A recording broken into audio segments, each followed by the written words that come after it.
जय श्री राम, जय सीताराम। आप सुन रहे हैं राम कथा 10वां अध्याय 22, सुग्रीव से संधि। जय श्री राम, जय सीताराम। इस प्रकार राम तथा लक्ष्मण ने शबरी की चिर अभिलाषा को पूर्ण कर उसकी मोक्षगामी आत्मा को आनंद उदित कर दिया।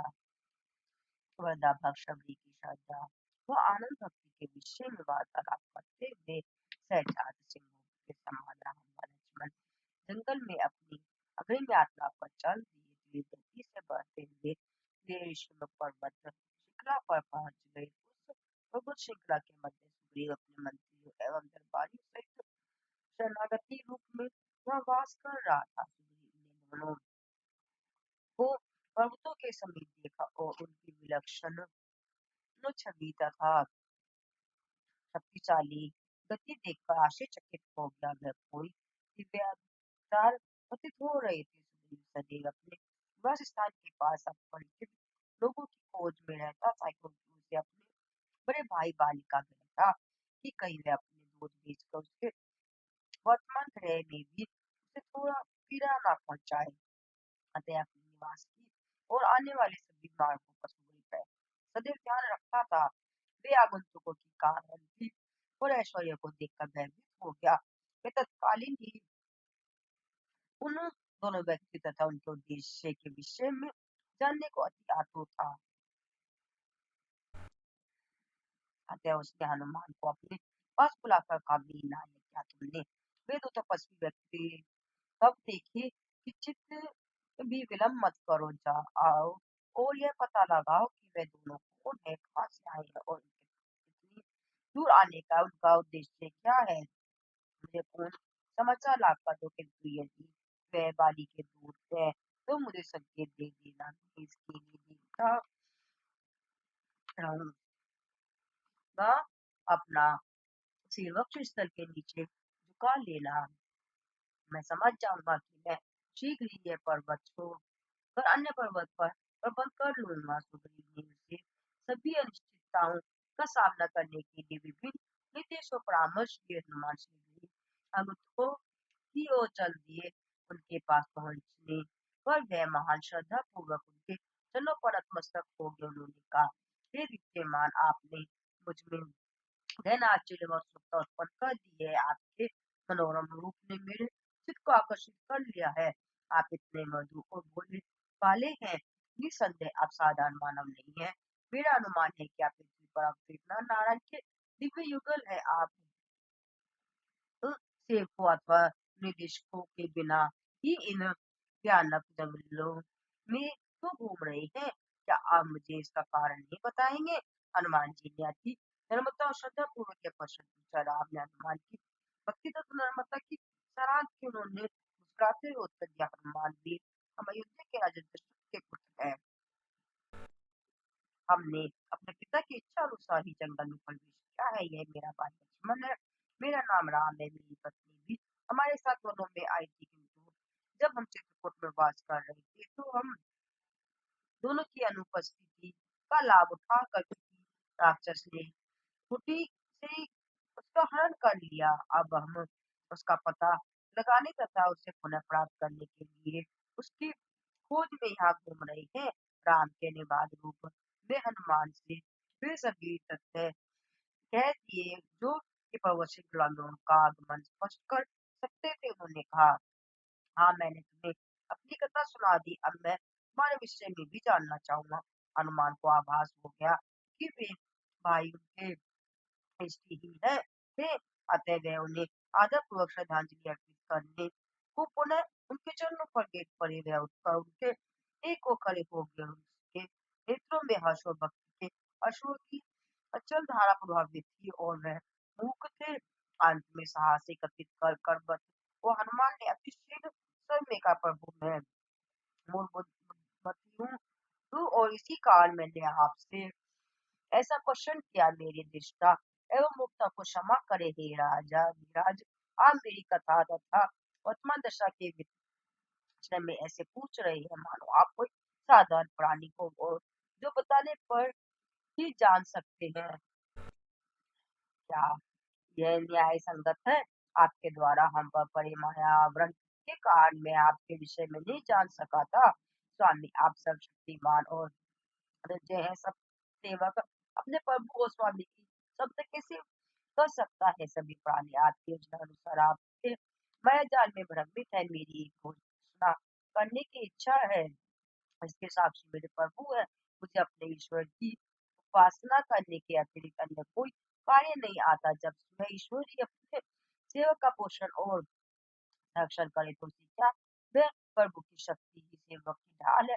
ऐसा कहते हुए हनुमान ने अपना वास्तविक रूप ग्रहण कर लिया। राम हनुमान को देखकर अति हर्षित हुए। उन्होंने उनका आलिंगन करते हुए कहा, तुम मुझे लक्ष्मण के समान ही प्रिय हो। उन्होंने हनुमान को अपने पास खींच लिया और अति प्रेम पूर्वक गले लगा लिया। उसका सिर थपथपाया और अति दुलार से उनका मस्तक और मुख छूने लगे। उन्होंने कहा, हनुमान, मैं अधिकांशतः उन्हीं लोगों पर प्रेम वर्षा करता हूँ जो मेरी सेवा करते हैं और यह विश्वास करते हैं कि सेवा ही मुक्ति का सर्वोत्तम साधन है। इस पर हनुमान ने कहा, प्रभु, वानर सेना नायक सुग्रीव ने विभिन्न परिस्थितियां और द्वारा स्वयं को बड़े भाई बाली का शत्रु बना लिया है और सुग्रीव को इस वन में राज्य निकाला दे दिया गया है जहाँ अब वह वास करते हैं। वह भी आपके ही सेवक है। वह आपके स्नेह और आशीर्वाद के योग्य है। वह उन्हें अनुग्रह दान देकर अपमान मुक्त करे। उनमें लाखों वानरों को सीता की खोज में संपूर्ण विश्व में भेजने की क्षमता और प्रवीणता है। वह वानरों के राजा है। वह इस कार्य में विजय प्राप्त कर सकते हैं। हनुमान ने सुग्रीव को की अनेक निष्ठा का वर्णन कर राम को उनसे मित्रता करने को कहा।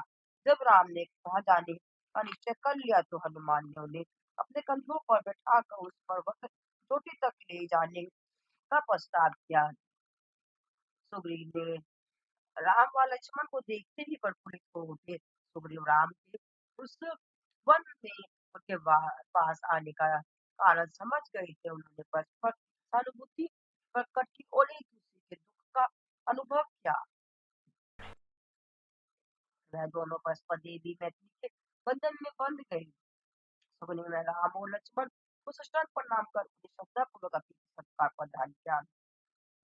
राम ने सुग्रीव को आश्वासन दिया कि वे उसकी भय का नाश कर और दुखी को समाप्त कर देंगे, क्योंकि वह तो उसमें दया की प्रतिमूर्ति थे। सुग्रीव ने भी राम की सेवा के लिए समस्त यहाँ तक कि अपना जीवन भी निछावर करने का वचन दिया।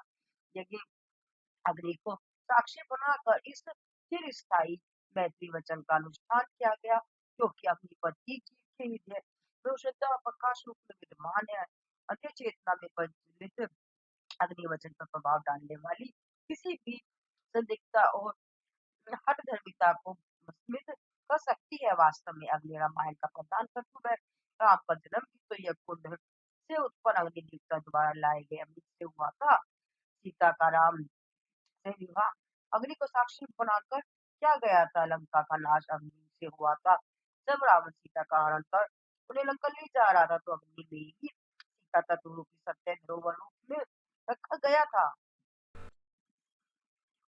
और रावण के साथ युद्ध में राम की विजय होने पर अग्नि परीक्षा द्वारा ही पुनः स्वीकार किया गया था। इसका आश्चर्य यह है कि अग्नि के साथ प्रत्येक संपर्क से ही देश शुद्ध हो जाता है। ऐसे अग्नि प्रज्वलित कर उसे साक्षी बनाकर सुग्रीव के साथ संबंध को दृढ़ और पवित्र किया गया। लक्ष्मण ने सुग्रीव को राम के सत्य तथा उसके उद्देश्य के बारे में बताकर उनके विश्वास को दृढ़ कर और बंधन को दृढ़ बनाने का प्रयत्न किया। लक्ष्मण ने उन्हें सीता तथा उनके निवेदन के विषय में भी बताया। उन्होंने कहा कि सीता मिथिला राजा की पुत्री थी, अतः अनवरत मंथन तो या साधन द्वारा ही उन्हें तथा उनके आशीर्वाद को प्राप्त किया जा सकता था। उनकी बात सुनकर सुग्रीव ने पश्चाताप के आंसू भाई। उसने कहा, स्वामी, एक दिन जब मैं अपने मंत्रियों के साथ विचार विमर्श में व्यस्त था तो मैंने राम राम की पुकार सुनी जो कि आकाश में उड़ रहे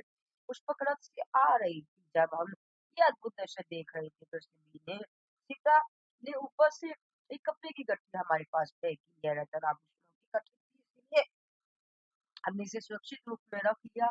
संभवतः रावण नामक राक्षस ही उनका हरण कर ले गया है, क्योंकि रावण ने अभी तक कोई अन्याय नहीं छोड़ा है। सुग्रीव उस राक्षस द्वारा किए गए ऐसे दुष्ट कार्य पर दांत पीसने लगे। राम ने आभूषणों की गठरी मंगाई। इस पर सुग्रीव उठकर उस गुफा की ओर चल दिए जहाँ वे रखी थी। उन्होंने गठरी लाकर राम के समक्ष रख दी। जिस कपड़े में वह आभूषण बंधे थे वह वही कपड़ा था जिसे केकई ने सीता को वन में सन्यासी वेश धारण करने के लिए दिया था। उसे पहचान कर ने पर लक्ष्मण के अश्रु फूट पड़े और क्रोध की देखकर सुग्रीव और हनुमान के दास हो राम ने गठरी की गांठ खोली। उन्होंने सभी आभूषण लक्ष्मण को भी दिखाए जिससे वह निश्चित हो जाए कि वह सीता के ही थे। लक्ष्मण ने स्पष्ट शब्दों में कहा कि वे उन आभूषणों को नहीं पहचान सकते क्योंकि उन्होंने कभी नेत्र जगह सीता को नहीं देखा था। मैंने तो केवल भाभी के बीच में ही देखे थे क्योंकि वे मैं प्रतिदिन उनको साष्टांग प्रणाम करता था। मैं निश्चित रूप से कह सकता हूँ कि यह उनकी ही बीच में है। जंगलों में घूमते समय मैं उनका तथा उनके चरण चिन्हों का अनुगमन करता था। आपको याद है कि आप सदैव उनके आगे और मैं पीछे चलता था। मैं उनके चरणों पर दृष्टि रखकर ही चल रहा था इसलिए मुझे मालूम है कि उनकी ही बीच में है। जब दोनों भाई आभूषण देखकर दुखी हुए तो सुग्रीव और हनुमान अति चिंतामग्न हो उन्हें देखने लगे। सुग्रीव और अधिक सहन न कर सके और बोले स्वामी दुखी मत हो। आज से मैं सीता को खोजने का प्रयत्न करूंगा और उस दुष्ट रावण का नाश कर सीता को वापस ला आप दोनों को पसंद करूंगा। यह मेरा वचन और पुण्य प्रतिज्ञा है।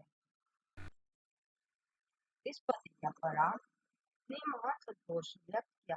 उन्होंने सुग्रीव से कहा मुझे विस्तार बताओ कि तुम इस जंगल में जो वास कर रहे हो। राजधानी में तुमने जिस प्रकार माला बनाने के लिए कड़ियों को ढूंढा जाता है उसी प्रकार सुग्रीव ने यथाक्रम स्पष्ट संक्षिप्त शब्दों में बताया कि उसके माता पिता कौन थे, उनका वास्तविक निवास स्थान क्या था, उसके अदा उसके बड़े भाई के मध्य शत्रुता की क्या कारण थे आदि। राम को ऐसा प्रतीत हुआ कि सुग्रीव की कथा लगभग उन्हीं की कथा के समान की विशेषता पत्नी की कब योग और राज्य की से निष्कासन उन्हें आभास हुआ कि सुग्रीव सच्चा और सरल था तथा बाली दंड देने योग्य ही था क्योंकि उसने सुग्रीव की पत्नी को ले जाने का दुष्कर्म किया था जो वानर था के अनुसार असभ्य था। राम ने सुग्रीव को अपनी पूरी कथा बताने के लिए कहा। सुग्रीव ने उत्तर दिया हाँ, मैं अपनी संपूर्ण जाति के उद्गम और घटनाओं का वर्णन कर आपके चरणों में भेंट करना चाहता हूँ। एक बार ब्रह्मा ने वानर रूप की रचना की। यह महान शक्तिपूर्ण किंतु सदैव निज कार्य के लिए में स्वेच्छाकारी था। ब्रह्मा ने इसे विश्वरचा का नाम दिया। जब इसने अपने कार्य और निवास स्थान के विषय में पूछा तो ब्रह्मा ने निर्देश दिया वन में रहो क्योंकि वहां तुम स्वेच्छानुसार हर इतस्ततः घूम सकते हो। अपनी रुचि के अनुसार कंदमूल खाओ। जब किसी राक्षस को पकड़ो तो उसका नाश कर उसके दुष्कर्मों से जंगल की रक्षा करो। भीष्म अच्छा पूर्व दिशा में चला गया और ब्रह्मा के आदेशों का पालन करने लगा। एक दिन सच्चा वानर अपनी प्यास शांत करने के लिए तालाब पर गया। जब उसने पानी के लिए जल में मुंह डाला तो उसे स्वच्छ जल में अपना ही प्रतिबिंब दिखाई दिया। उसे चिंता हो गई कि कोई उसकी प्रतीक्षा में वहां लेटा हुआ था। वह शत्रु को पकड़ने की उत्सुकता वश तट के चारों ओर घूमता रहा। जब वह चिल्लाता था तो जल के भीतर उसका शत्रु भी चिल्लाता था। जब वह दांत पीसता तो वह भी ऐसा ही करता था। यह तो उसकी स्वयं की धमनी और भम दिखताओं की ही गूंज को प्रतिबिंब आते हैं। दिक क्रोधवश वृक्ष अपने शत्रु को मारने के लिए तालाब में कूद पड़ा। छलांग लगाने से वह स्त्री बन गया। अति आश्चर्य सहित तट पर आकर अपने उसने सूर्य देव की प्रार्थना की। उसने महामानसिक संताप सहित इंद्र से भी प्रार्थना की। सूर्य के अनुग्रह से उनके एक पुत्र अर्थात मैं सुग्रीव हुआ और इंद्र के आशीर्वाद से दूसरा पुत्र मेरे भाई वाली का जन्म हुआ। दोनों के जन्म लेते ही तत्काल वह पुण्य वृक्षराज बन गई। ये वृक्ष दोनों बालकों को लेकर निर्देशन हेतु ब्रह्मा के पास गया। उसने ब्रह्मा को पूर्ण कथा सुनाई। ब्रह्मा को उस पर दया आगे और उन्होंने अपना निर्णय इस प्रकार सुनाया, हे बाली और सुग्रीव, दक्षिणी क्षेत्रों में जाकर किष्किंधा में निवास करो। सब लोकेश विभिन्न नामों से पुकारे जाने वाले राम रघुवंशी दशरथ के पुत्र रूप में जन्म लेंगे। वे अपने पिता के आदेश अनुसार जंगल में आएंगे। वे बहुत सी अति मानवीय लीलाएं करेंगे। वे साधारण मनुष्य की भांति व्यवहार भी करेंगे। ब्राह्मण करते हुए तुम्हारे को स्थान किष्किंधा पहुंचेंगे और तुमसे मित्रता करेंगे। उनके दर्शन करने का, उनकी वाणी सुनने का तथा उनके चरण स्पर्श का सुअवसर प्राप्त करने का प्रयत्न करो, इससे तुम्हारा जीवन धन्य हो जाएगा। हम दोनों ने ब्रह्मा का ये आदि उपदेश सुना। हम अपने सौभाग्य पर प्रसन्न थे। हमने कोई जप तप या यज्ञ नहीं किया। हमारे सभी कौशलों से किया उस दिन की ब्रह्मा की अनुग्रह वर्षा का ही परिणाम है। जब यह वाणी समाप्त हो गई तो हम मन में ब्रह्मा के प्रति श्रद्धावंत हुए और किष्किंधा पहुंच गए। हमने उन जंगलों में रहने वाले राक्षसों का नाश कर दिया। एक दिन मायावी नामक राक्षस पति हिंसा की भावना से हमारी ओर आया। उसने अर्धरात्रि में हम पर आक्रमण कर दिया और भयानक व्याकुलता उत्पन्न कर दी। मेरा बड़ा भाई इस शत्रु की दृष्टा को क्षण भर में भी सहन नहीं कर सका। बाली ने उठकर अपनी संपूर्ण शक्ति सहित उस पर आक्रमण कर दिया। परिणाम स्वरूप मायावी ही व्यतीत हो भाग गया। मायावी ने स्वयं को एक गुफा में छिपा लिया और बाली ने अंत तक उसका पीछा किया। मैं भी बाली की ये बिल्कुल पीछे पीछे उस राक्षस का पीछा कर रहा था। मायावी के गुफा में प्रवेश करते ही बाली ने मुझे आदेश दिया, भाई मैं शत्रु का नाश करने के लिए इस गुफा में जा रहा हूँ, पर विश्वास का ध्यान रखना और ठीक ठहरना, जिससे वे भाग ना जाए। जब मैंने उससे पूछा कि मैं कितने समय तक ठहरू तो उसने उत्तर दिया, 15 दिन और रात। इतने समय यह रखवाली करना। यदि 16वें दिन तक मैं ना निकलूं तो तुम्हें समझ लेना कि उसने मुझे मार दिया है। फिर तुम वापस जा सकते हो। कोई मैंने पूरे 30 दिन तक प्रतीक्षा की और देखता रहा। तब गुफा से रक्त की एक ऐसी गंध निकली जो मेरे भाई के रक्त की थी। मुझे भय था कि कहीं मायावी जी की गुफा से ना निकल जाए, अतः मैंने गुफा के द्वार पर एक बड़ा पत्थर लगा दिया और अब अधिक समय तक प्रतीक्षा करना व्यर्थ जानते हुए मैं घर लौट आया। मैंने अपने साथियों और शुभचिंतकों को एकत्रित कर अगला कदम उठाने के लिए परामर्श लिया। हमने सोचा जिस मायावी ने बाली जैसे पराक्रमी की हत्या कर दी है, वह वास्तव में एक भयानक राक्षस ही होगा, और इसलिए मैं प्रतिदिन निरंतर भयभीत रहता था। राज्यवासियों ने यह अनुभव किया कि उन्हें ऐसे आपत्ति काल में अवश्य ही एक नेता की आवश्यकता है। जबकि हम चारों ओर से शत्रु से घिरे हुए हैं, उन्होंने प्रार्थना की कि बाली की मृत्यु होने के कारण में ही उनका नेता और निदेशक बन उसका स्थान ग्रहण कर लिया। अधिकार स्वीकार करने की मेरी कोई निजी इच्छा नहीं थी, किंतु उन्होंने मुझे बात दे दिया। इस घटना के बाद ही बाली राजधानी लौट आया। उसने मायावी का वध कर उस दुष्ट शत्रु की भूमि पर विजय प्राप्त कर ली थी। मुझे राज्य पत्र देख कर बाली को अग्नि में बभक उठा। उसने अनुमान लगाया कि मैंने गुफा के मुख पर इसीलिए पत्थर लगाया था कि जिससे मैं वहाँ जीवित ना निकल सके, और मैंने जानबूझकर राज्यभार संभाला था।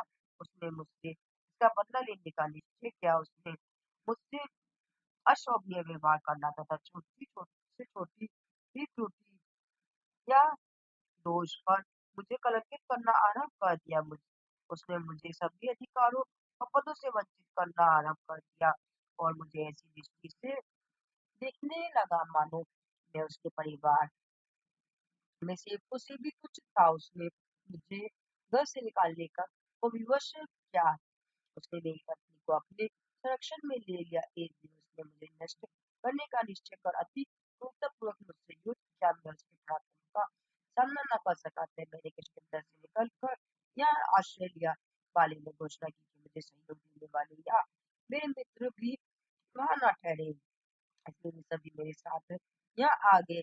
मेरी पत्नी ने मेरे पास वापस आने का बहुत प्रयत्न किया, किंतु बाली ने उसे नहीं आने दिया। उसने उसके साथ अपनी पत्नी जैसा व्यवहार किया।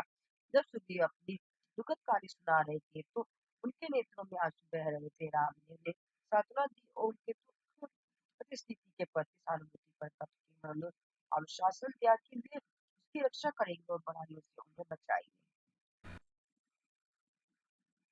सुग्रीव ने कहा, मैं निस्सहाय हूँ, इस पर्वत पर निवास कर रहा हूँ क्योंकि केवल यही एक ऐसा स्थान है जहाँ मेरा बैरी भाई बाली नहीं आ सकता। उसे एक ऋषि ने श्राप दिया हुआ है कि जिसके कारण वह इस क्षेत्र में प्रवेश नहीं कर सकता है। नेता मैं बहुत समय पूर्व ही उसके हाथों मारा गया होकर राम ने पूछा, मित्र उसे यह श्राप कैसे मिला? सुग्रीव ने स्पष्ट करते हुए कहा, स्वामी मायावी का भाई दुदंभी शूरवीर था, पराक्रमी और शारीरिक बल में उसके समान कोई नहीं था। वह अपने पराक्रम प्रदर्शन में अत्यंत आनंद मग्न वो पर्वतों और समुद्रों का सामना करता था। एक दिन जब वह स्वयं द्वारा चून किए गए पर्वत शिखर के समक्ष खड़े होकर निज पराक्रम पर गर्वित हो रहा था तो उसे एक अदृश्य वाणी सुनाई दी, दुदुम्बी अपना मस्तक गर्व से इतना मत फुलाओ, सावधान रहो, यहाँ तुमसे भी अधिक पराक्रमी कोई रहता है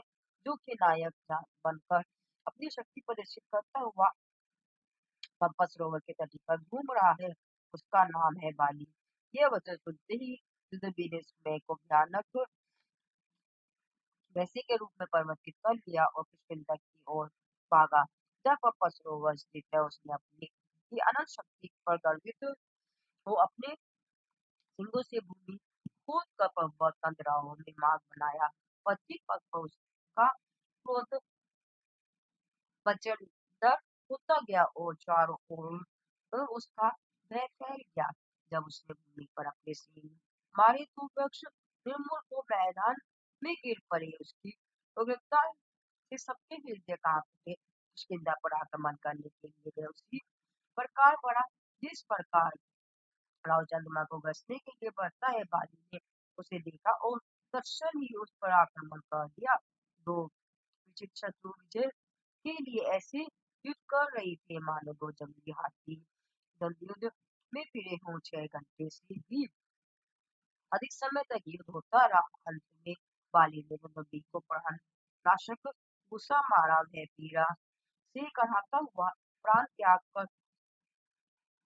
उसी प्रकार भूमि पर गिर पड़ा जिस प्रकार प्रचंड भूकंप के समय पर्वत छोटी टूट भूमि पर गिर पड़ती है। भूमि के कंपन से विशाल वृक्ष भी उसके साथ भूमि पर गिर पड़े। बाली अपनी सफलता पर इतना उन्मत्त था कि उसने शव के 2 टुकड़े कर एक को उत्तर से तथा दूसरे को दक्षिण में फेंक दिया। रक्त से लथपथ मांस और हड्डियों का एक भाग एक आश्रम पर गिरा जिससे उस पर भी क्षेत्र में रक्त की वर्षा हुई।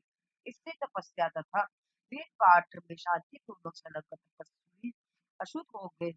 यह मतंग ऋषि महिषी का आश्रम था। वह निकटवर्ती नदी पर स्नान हेतु गए हुए थे। वापिस आने पर उन्होंने रक्त की बूंदें देखी और राक्षस के शव के टुकड़े देखे। वे अपने क्रोध पर काबू न रख पाए। आनंद में इस सनात होने के आकांक्षी उनके अनुयायी कोशिश से अति दुखी थे और रक्त से सनात थे। उनकी सहिष्णुता समाप्त हो गई थी। वे यह सोचकर एक क्षण के लिए भी रुके कि ऐसा पाप कौन कर सकता था। क्रोधाधिभूत होने के कारण उन्होंने अपना भूत या भविष्य नहीं देखा और एक भयानक श्राप दे दिया, यदि वह दूसरा पापी बाली इस पर्वत में प्रवेश अथवा इस पर दृष्टिपात करे तो उसके सिर के 2 टुकड़े हो जाए। तो उन्होंने यह श्राप दिया। उस श्राप से भयभीत हो बाली इस पर्वत से दूर रहता है। वह इस स्थान पर नहीं आ सकता है और ना ही इस पर दृष्टि डाल सकता है। इस श्राप द्वारा आश्वस्त और सुरक्षित अनुभव कर मैं अपनी पत्नी तथा संबंधियों से वंचित रह यहाँ निवास कर रहा हूँ। इस प्रकार सुग्रीव ने राम को अपनी पूर्ण कथा सुनाई। राम सुग्रीव को इतने समय से व्यतीत करने वाली बाली की दुष्टता की कथा सुनकर अति दुखी हुए। राम बाली के निष्ठा सत्ता के विषय में और अधिक न सुन सके। राम अधार्मिक कर्मों को सहन नहीं कर सकते थे। उन्हें बाली के दुष्कर्मों के वृत्तांत को सुनकर अच्छा नहीं लगा। उन्होंने सुग्रीव को सांत्वना और आश्वासन दिया कि बाली धर्म और ईश्वर भक्ति द्वारा अर्जित बल व शक्ति की अपेक्षा कर शारीरिक बल और भौतिक शक्ति पर निर्भर वो इस दंड से बच नहीं सकता। उन्होंने वचन दिया कि चाहे 14 भवन उनके इस वचन पूर्ति का विरोध करेंगे तो फिर भी वह एक ही बात द्वारा बाली को मारकर भूमि पर गिरा। उसके उस जीवन का अंत कर देंगे का जो व्यक्ति निज मन मित्र के दुख में दुखी ना हुआ तो आप की विद्या प्रशंसा से प्रभावित हो उस पर दृष्टि भी मत डालो। हम केवल अल्पकालीन लाभ या कोई आवश्यक इच्छा पूर्ति हेतु अथवा किसी दुराचार में लिप्त होने के लिए कि कोई मित्र मत बनाओ। मित्रों में परस्पर ज्ञान प्रेम होना चाहिए जिसका हृदय प्रेम और नहीं है, चित चंचल है अथवा जो मिथ्या प्रशंसा करता है वह केवल एक बुरा और अनवांछनीय मित्र है। ऐसे झूठे मित्रों के हृदय को वह मलिन होंगे छलीन होकर तो भी कंजूस और दृष्टि वाली पत्नी या पति झूठा मित्र ये चारों भले भाले कच्छी की चोट के समान पीड़ा देते हैं। अतः ये सुग्रीव दुखी मत में मन सा वाचा कर्मणा तुम्हारी सहायता करूंगा। बाली चाहे कितना भी बलशाली हो इससे क्या अंतर पड़ता है। तुम स्वयं के पौरुष से परिचित नहीं हो, तुम निज अनुमान द्वारा बाली का बल माप का व्याकुल हो। यही तुम्हारे संदेह व भ्रमों का मूल है। शायद तुम्हें अपने विश्वास और उत्साह का विकास करने से पूर्व मेरी शक्ति के प्रति आश्वस्त होना चाहते हो तो मुझे कोई भी कार्य पूर्ण करने को कहो जिससे मुझ में तुम्हारा गहन विश्वास हो सके। मैं अपनी शक्ति प्रमाणित करके तुम्हारा हृदय उत्साह से परिपूर्ण कर दूंगा। ऐसा हो जाने पर मैं बाली के साथ युद्ध कर उसका नाश करूंगा। राम ने आप अपने पति सुग्रीव के विश्वास जगाने तथा उसे भय और चिंता से मुक्त करने के लिए अति स्नेहपूर्वक उसकी पीठ तपाई। सुग्रीव राम का पराक्रम देखने की उत्सुक था जिससे उसे विश्वास हो जाए। उसने कहा एक बार मैं और मेरे भाई अपनी शक्ति का परीक्षण करने के लिए ताल के साथ विशाल वृक्षों को एक बाण के प्रहार द्वारा भूमि पर गिराने का निश्चय किया। मैंने केवल 3 की वृक्ष चढ़ाए और मेरे भाई ने 5 तक वे सभी मैदान में लुढ़क गए। यह उसकी अधिकतम क्षमता का परिणाम था। बाली को पराजित करने के लिए इससे अधिक शक्ति होनी चाहिए। मैं यह जानने को अत्यधिक उत्सुक हूँ कि आप एक बार द्वारा तार के कितने पेड़ गिरा सकते हैं। सूर्य को उसके साथ राम को ऐसे स्थान पर ले गए जहाँ तार के साथ घने वृक्ष आकाश को झूम रहे थे। उन्होंने राम को वृक्ष गिराने को कहा। वे आपस में बात कर रहे थे कि वह विशाल वृक्ष उन 5 वृक्षों से 4-5 गुना अधिक घने थे जिन्हें बाली ने गिराया था। अतः यदि राम उन सब घने वृक्षों में से 2 भी गिरा दे तो राम को बलि से अधिक शक्तिशाली समझना चाहिए। वह पंक्ति देखकर राम ने मुस्कुराते हुए सुग्रीव को अपने पास बुलाया और कहा सुग्रीव यह ऊंचे तार वृक्ष मेरी दृष्टि से सर्वोत्तम और लघुत्तम है। तदुपरांत उन्होंने अपने धनुष पर बाण चढ़ाया और सातों वृक्ष गिरा दिए। उनका बाण वृक्षों को गिराता हुआ कुछ दूरी पर स्थित पर्वत तक गया और मार्ग में आई शिलाओं को चूर चूर कर दिया। सुग्रीव आश्चर्य सदस्त में सरोवर हो गया। उसने चकित हो राम को साष्टांग प्रणाम करते हुए कहा राम सैकड़ों बारी दिए मुझे प्राप्त नहीं कर सकते। मैं वास्तव में धन्य हूँ। आपसे मैत्री करने पर अब मुझे जीवन में कोई चिंता नहीं है। यदि मैं एक बाली से युद्ध किंतु आज सैकड़ों बाली मेरे सगे संबंधी है। मुझे क्षमा करें। मैं अति लज्जित हूँ कि मेरी तुच्छ बुद्धि मुझे इस प्रकार आपकी शक्ति की परीक्षा करने को प्रेरित किया। मैं वास्तव में अति सौभाग्यशाली हूँ कि मैं इस रूप में स्वयं भगवान की मैत्री द्वारा अनुग्रहित हुआ हूँ। आज मेरा सब कुछ समाप्त हो गया है। अब मेरे हृदय में इस आशा किरण फूट गई है कि मैं अपने दुश्चिंता को पुनः प्राप्त कर सकता हूँ। सच में मैं अति प्रसन्न हूँ कि मैं पुनः अपने पत्नी व बच्चों के साथ आनंदपूर्वक रह सकता हूँ। मुझे केवल ये संदेह है कि यह कब और कितनी जल्दी हो सकता है। क्षणों में या दिनों में। वास्तव में यह राम की इच्छा तथा उनके अनुग्रह पड़ने पर करता है। जो ही वह निश्चय करेंगे तो ही यह कार्य पूर्ण हो जाएगा। सुग्रीव को यह ज्ञात था कि अकेले राम ही उसकी सहायता कर सकते थे तथा केवल उन पर ही विश्वास रखना था। वह राम जनमनत मस्तक को बोला राम आपकी इच्छा और आपकी दया मेरा एकमात्र आश्रय है। आप मेरे दुखों को कब दूर करेंगे पुनः अपने स्थान से ऊपर उठकर सुग्रीव ने घोषणा की, राम सुनिए, अभी तक बालिका में अपना घोर शत्रु समझ उसके भय से कांपता था, किंतु अब मैंने पाया है कि वह मेरा सर्वोत्तम उपकारक है। उसके भय से ही मैंने इस पर्वत श्रृंखला पर वास किया। यहाँ होने के कारण ही मैं आपके आगमन के विषय में जान सका और आपको मिल सका तथा इस मैत्री द्वारा धन्य हुआ। अतः बाली इन सभी स्थितियों का मूल कारण है। वस्तुतः मेरे हितैषी है ही राम।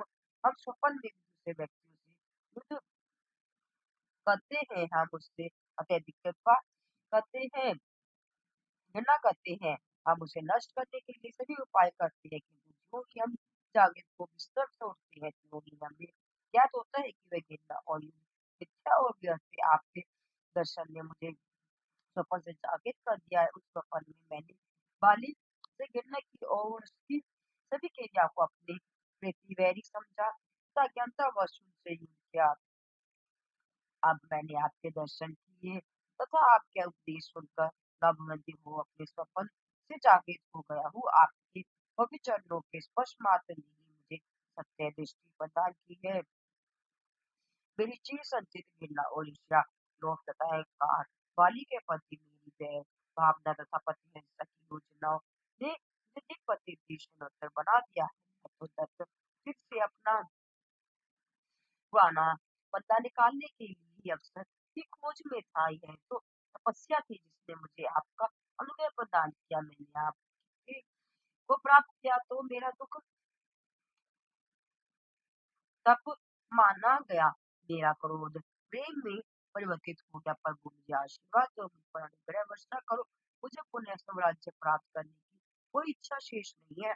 मेरी पत्नी और बच्चों का भविष्य भाग्य अनुसार है। मैं घटनाओं को कैसे परिवर्तित कर सकता हूँ? अब मैं उनकी कोई चिंता नहीं करूंगा। यदि आप मुझे अपने विशेष जीवन काल में अपनी सेवा करने तथा सदैव अपने साथ रखने का आनंद प्रदान करें, तो यह मेरे लिए पर्याप्त है। जब सुग्रीव ने इस पर वे प्रार्थना की तो राम ने ममतापूर्वक उसके सिर पर हाथ फेरते हुए कहा, बस तुमने वास्तव में सत्य वचन कही है। राज्य और बल, सुख दुख, क्रोध व चिंताएं, मेरी संपत्ति और सौभाग्य, अच्छा बुरा आदि सभी वही पदार्थ है जिसमें स्वप्न बनते हैं। ईश्वर का सानिध्य अथवा तुमने विद्यमान ईश्वर तत्व भी केवल मात्र सत्य है। किंतु याद रखो मेरी प्रतिज्ञा, मेरा वचन कभी असत्य प्रमाणित नहीं हो सकता। चाहे कुछ भी हो जाए, मैं तुम्हें राज्य प्रदान करूंगा। इस पर तुम इस पर शासन करने के अपने कर्तव्य के लिए मुक्त नहीं हो सकते। कल बाली के साथ होने वाले युद्ध से तुम दूर नहीं भाग सकते। आओ तैयार हो जाओ। राम उठ गए और लक्ष्मण के साथ धनुष से सुग्रीव को साथ लेकर आगे बढ़े। हनुमान तथा अन्य सभी को उसी पर्वत पर ठहरने की आज्ञा दी गई। मार्ग में सुग्रीव को तो आवश्यक निर्देश दिए गए। अंत में उसे अकेले ही आगे चलकर नगर के मुख्य द्वार पर ललकारने का आदेश दिया गया। राम के इस आदेश का पालन करने के लिए सुग्रीव ने किष्किंधा नगर के सम्मुख खड़े होकर उसने ऊंचे स्वर में ललकारा कि दूर की दीवारें हिल गई और धरती भय से कांप उठे। जो ही वाली ने यह होना सुनी तो ही वे बिस्तर से ऐसे उठ गए मान जैसे ये सब चोट खाकर उठ जाता है। बाली युद्ध के लिए तैयार हो बाहर निकल आया। उसे ज्ञात था कि उसके भाई ने ही उसे युद्ध के लिए ललकारा है। इस पर उसने अपनी पत्नी तारा ने उसके पैर पकड़ लिए और कुछ दिन पूर्व ही अपने पुत्र द्वारा कहे वचनों का उसे सम्मान कराया। उसने कहा, स्वामी, जो दो भाई उसकी सहायता कर रहे हैं वे कुछ साधारण मनुष्य नहीं है। वह पराक्रमी शक्तियों से परिपूर्ण है। जो सुग्रीव अभी तक छिपा हुआ था वह नूतन विश्वास और उत्साह सहित आया है और उसने तुम्हें लटकाने तक का साहस क्या है। वह लाभानी को भापे बिना अथवा भूत भविष्य का विचार किए बिना ही ऐसा साहस नहीं कर सकता। उसने उनकी तथा अपनी क्षमताओं तथा उनके द्वारा प्रदत्त सहायता में दृढ़ विश्वास रखा होगा। राजकुमार राम और लक्ष्मण में दिव्य शक्तियां हैं। तुम्हारा उसके साथ युद्ध करना कल्याणकारी नहीं होगा। उसकी ये दयनीय प्रार्थना सुनकर बाली अट्टहास कर बोला, वीर नारी, ये कहा जाता है कि राम समचित है। यदि यह सच है तो वह हम दोनों पर भी समान दृष्टि ही रखेंगे। क्या मैंने उन्हें कोई क्षति पहुंचाई है? इस पर भी यदि राम मेरा वध करेंगे तो मुझे विश्वास हो जाएगा कि मेरा जन्म और जीवन सफल हो गया। एक और तो तारा उसका दृष्टिकोण देखकर परेशान हो गई, किंतु दूसरी ओर अपने स्वामी के वियोग के विचार कुछ क्षण भर भी सहन न कर सके। वह उन्हें आग्रह कर बोले, स्वामी जब कोई स्त्री विरोध करे तो यह अपशगुन होता है और तुल्यपन में ललकार को स्वीकार मत करो। किंतु बाली ने उसकी एक न सुनी। युद्ध आह्वान के समय कोई भी शगुन की परवाह नहीं करता है तो शत्रु मारना चाहिए या स्वयं का जीवन समाप्त होना चाहिए। ऐसा कहते हुए बाली ने तारा को एक को धकेल दिया और अति भयानक क्रोध में गरजता हुआ दूध के मुख्य द्वार की ओर चल पड़ा। उसने कहा, केवल सुग्रीव को ही देखा, अतः वे उस पर कूद पड़ा और दोनों ने घूसों के परस्पर प्रहार से युद्ध प्रारंभ कर दिया। सुग्रीव पर चढ़ प्रहारों की सोचा उसे न कर सका। उसने भाग जाना चाहा, बाली ने उसे मारपीट कर इतनी कष्टदायक पीड़ा पहुंचाई कि सुग्रीव भाग गया और बाली विजित हो गया। बाली अपनी जांघों को थपथपाता दुर्ग में चला गया और राम और लक्ष्मण ने भागते हुए सुग्रीव का पीछा किया। पर्वत क्षेत्र में पहुंचने पर सुग्रीव राम के चरणों पर गिर पड़ा। उसका हृदय निराशा, दुख और भय से बेबोझिल था। उसने कहा, प्रभु मालूम नहीं आपने मेरा यह निरादर क्यों करवाया। मैंने तो साहस इस आशा सहित किया था कि आप मेरी सहायता को जाए आएंगे।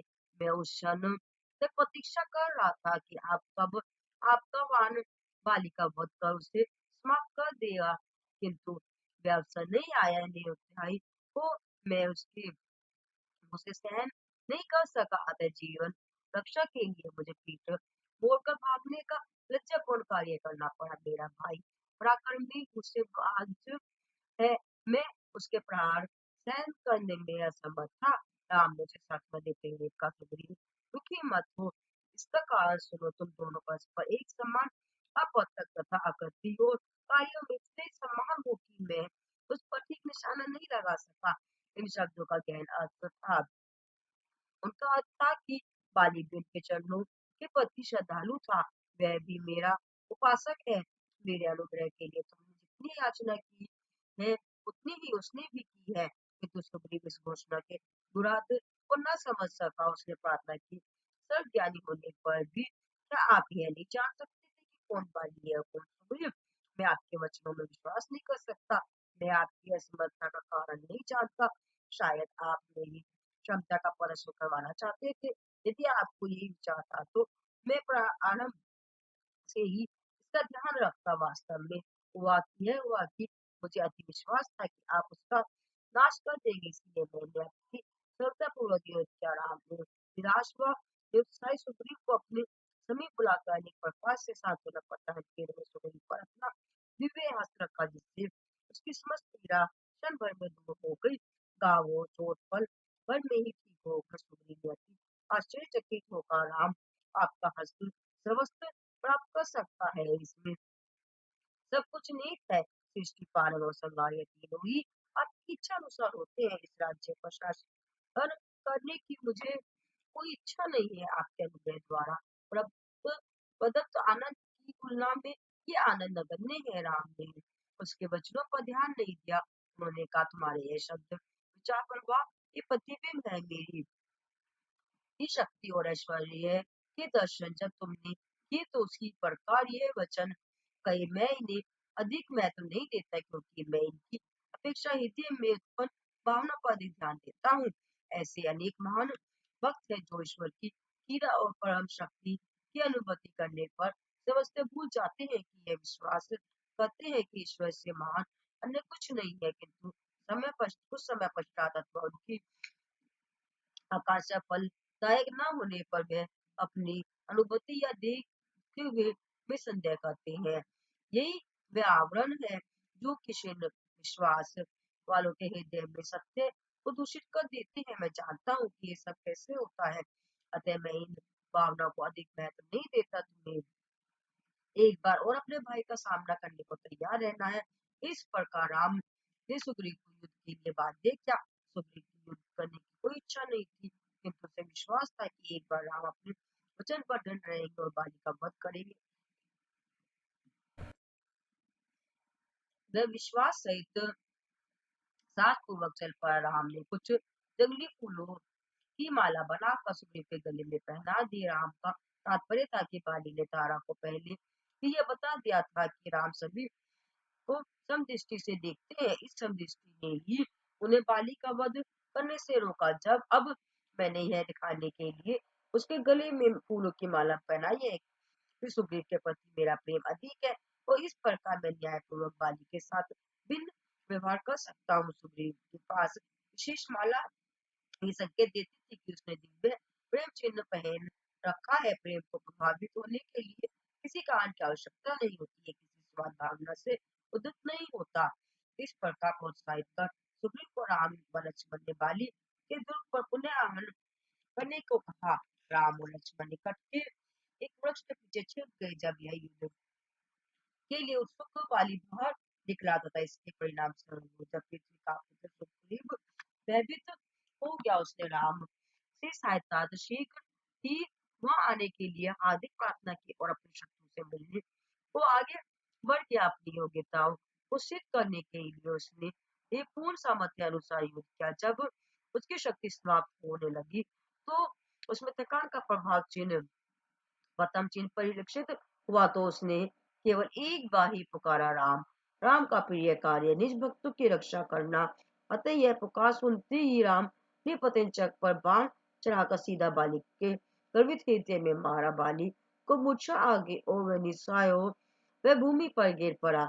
उस समय राम बाली के पास गए और अपने दिव्य दर्शन दिए। प्राणनाशक प्रहार द्वारा भूमि पर गिरने पर में बाली पुनः बैठ गया। उसमें अतुलनीय शक्ति और साहस था। उसने हाथ जोड़कर नीलवन कमल ने श्री राम पर दृष्टि डाली और आनंद मुनिभूत हो उसके नेत्रों से अश्रुधारा फूट पड़ी। वह आनंद पूर्ण हो बोला, बाली हे राम, आप सौंदर्य के दिव्य पवित्र स्वरूप है, समस्त सृष्टि के स्वामी है, फिर आपने यह पक्षपात पूर्ण कर्म क्यों किया?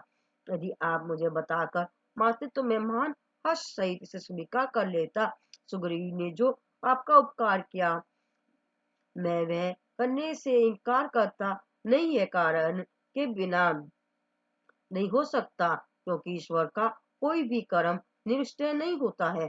बाह्य रूप में यह कार्य हमारे ईश्वर संबंधी विचारों के विरुद्ध प्रतीत हो सकता है, किंतु अंतर्दृष्टि द्वारा इसका परीक्षण करने पर सत्य पर आधारित तथा प्रमाणित हो जाएगा। मैं जानता हूँ कि सांसारिक दृष्टिकोण द्वारा ईश्वरीय कर्मों की व्याख्या नहीं करनी चाहिए। ईश्वर पंडित है, अतः भावुकता, इंद्रिय शक्ति और मोह से रहित होने पर भी उसके कर्मों को उचित रूप से में समझा जा सकता है। पूर्ण दृष्टि से किए गए कर्मों को पूर्ण दृष्टि द्वारा ही समझा जा सकता है। आसक्ति और क्रोध से प्रभावित होने पर व्यक्ति ईश्वर से में भी वैसे ही गुण देखता है। बाली अति बुद्धिमान था, अतः उसने इस प्रकार तर्क देते हुए कहा, राम, मैं आपके पराक्रम और कौशल से भली भांति परिचित हूँ। आप अपने एक बाण से इस बाली को ही नहीं अपितु संपूर्ण विश्व का नाश कर सकते हैं। आप पुनः सृष्टि की रचना कर सकते हैं।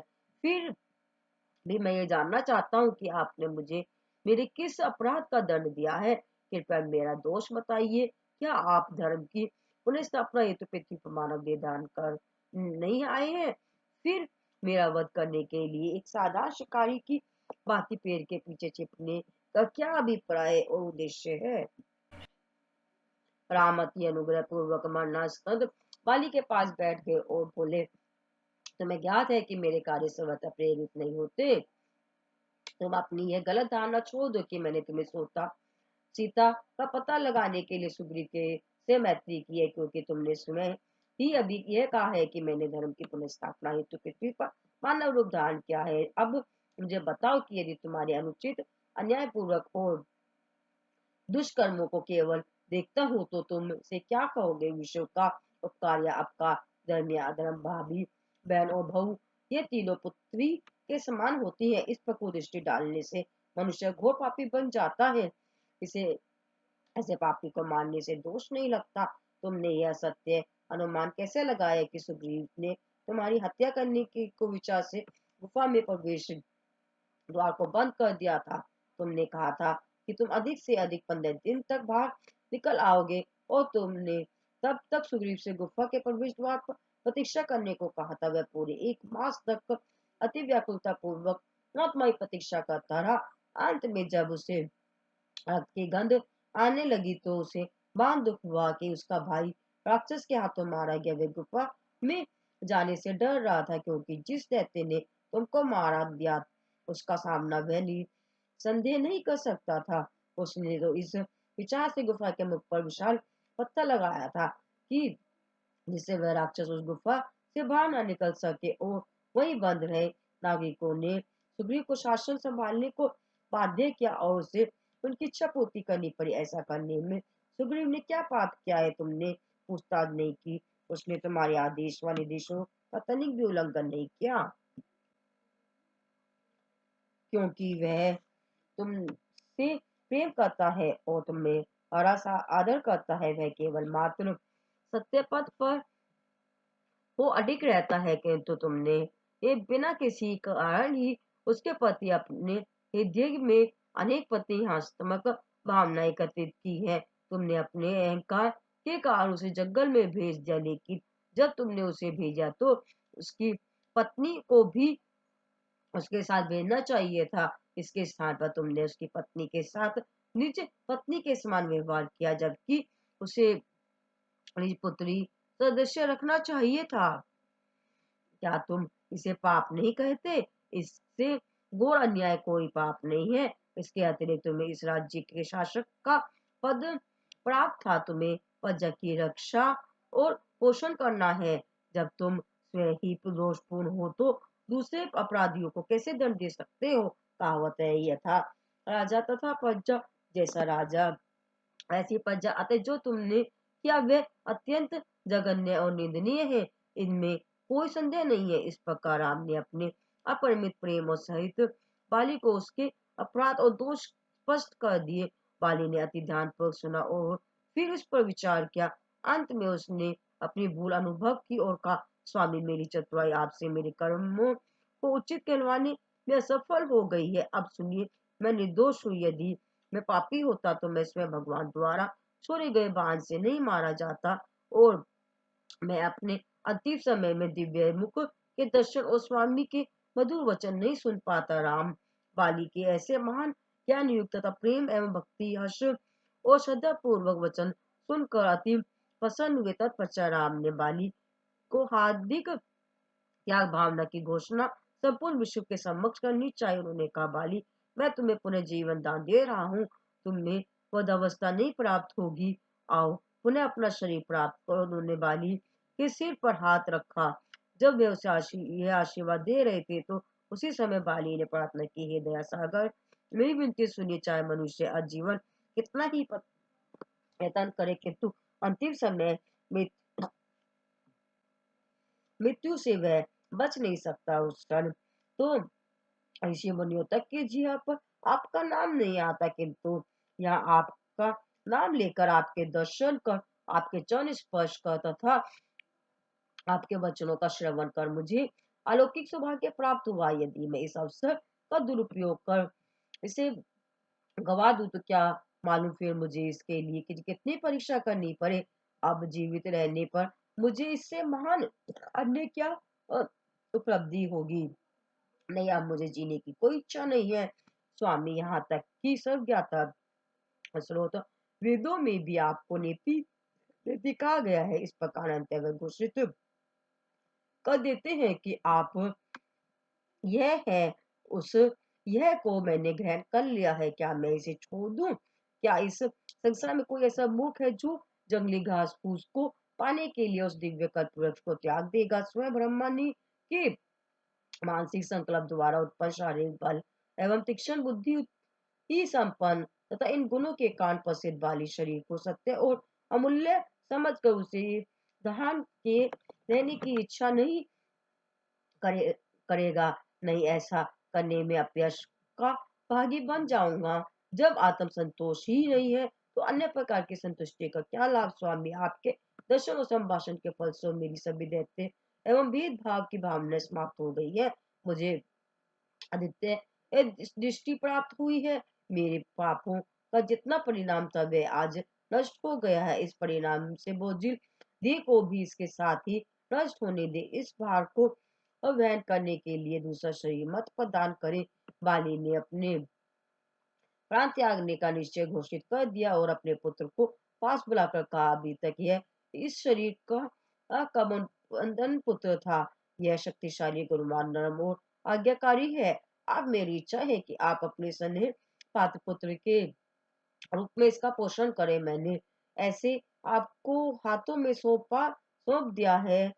इन शब्दों के साथ ही उसने अपने पुत्र के हाथ राम के हाथों में पकड़ा दिए। राम ने उसके पुत्र अंगद को अपने समीप बुलाकर अति प्रेम पूर्वक उसे आशीर्वाद दिया। इसी स्वीकृति पर प्रसन्न होकर बाली ने हर्ष के अश्रु भाई। उसके नेत्र अपने सम्मुख दिव्य मुख पर केंद्रित थे। धीरे धीरे उसने नेत्र मृत्यु से बंद हो गए तथा क्या कोई आती अपनी कंठ से पहली माला से गिरे हुए फूलों की परवाह करता है, इसी भांति बाली ने भी निश्चिंत ही प्राण त्याग दिए।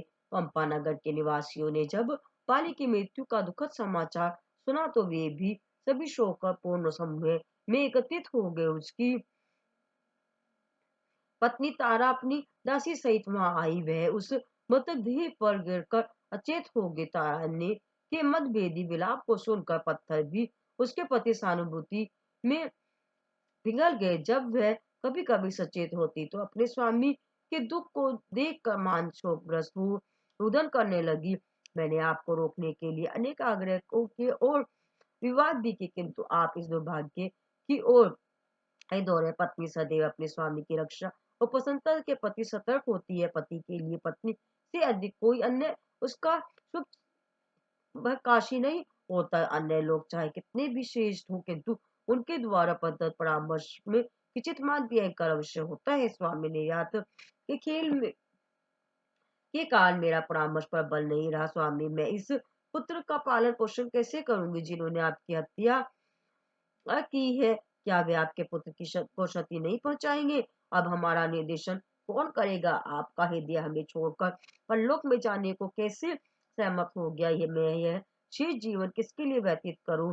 फिर तारा राम की ओर मुड़ी और अपना हृदय खोलकर रुदन करती हुई बोली, आपने मेरे प्रिय स्वामी प्राणनाथ को परलोक में भेजा है। क्या आप चाहते हैं कि हम शेष व्यक्ति उसी पर निर्भर करे? क्या यह एक सज्जन और एवं सचितवान के लिए गौरव की बात है? क्या यह उचित है? यदि आप हमारी उन्नति नहीं चाहते, तो यदि आप हमारे दुखों का हनन नहीं करना चाहते, तो मुझे और मेरे पुत्र को भी मार दे। पराक्रमी शोर का वध करने वाला बाण एक दुर्बल नारी और छोटे बालक के समक्ष निरुत्साही नहीं हो सकता। हम भी उनकी लता में सम्मिलित हो जाएंगे। वह राम के चरणों पर गिर पड़ी और असहनीय शोक व्यालवश क्रंदन करने लगी। राम ने कहा, तारा तुम ऐसे क्यों रुदन करती हो? तुम वीर नारी हो, इस प्रकार व्यवहार मत करो, क्योंकि इसमें तुम्हें अपयश मिलेगा। शांत रहो, स्वयं को वश में करो। शरीर नश्वर है, यह शुद्ध है। बाली ने स्वयं इस शरीर को निराधार स्वीकार किया है। किसी न किसी दिन इसका अंत अवश्य होता है। इसकी उपेक्षा नहीं की जा सकती है, तो परम लक्ष्य को प्राप्त करने का एक साधन है। और यदि मृत्यु दृष्टि में न रखी जाए और शरीर द्वारा लक्ष्य प्राप्त न किया जाए, तो देह केवल मात कोयली का ढेर है जिसका लक्ष्य है अग्नि।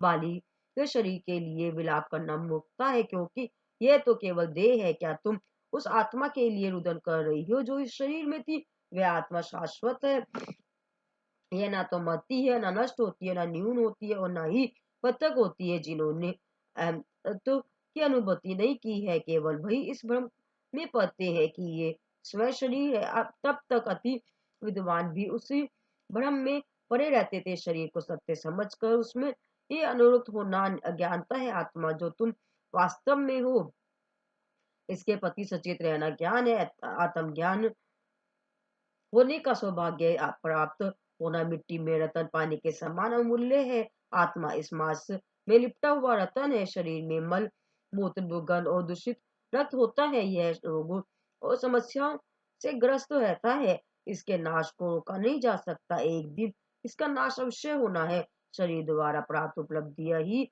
इसके अस्तित्व का औचित्य है। यह मानव जीवन का परम चरम लक्ष्य है। तुम्हारे पति ने इस शरीर द्वारा अनेक पराक्रम किए और महान विजय प्राप्त की। इस राज्य पर शासन करते हुए उसने अपने सेवकों और कर्तव्य परायण अनुयायियों की अपने प्राणों के सम्मान रक्षा और उन्नति की। उसने राक्षसों का नाश किया। उसमें ईश्वर के प्रति गहन आस्था थी, किंतु उसने अपने भाई की ही पीड़ा पहुंचाई। इसके अतिरिक्त उसने कोई अन्य पाप नहीं किया। उसी पाप के परिणाम स्वरूप मेरे हाथों उसकी मृत्यु हुई है।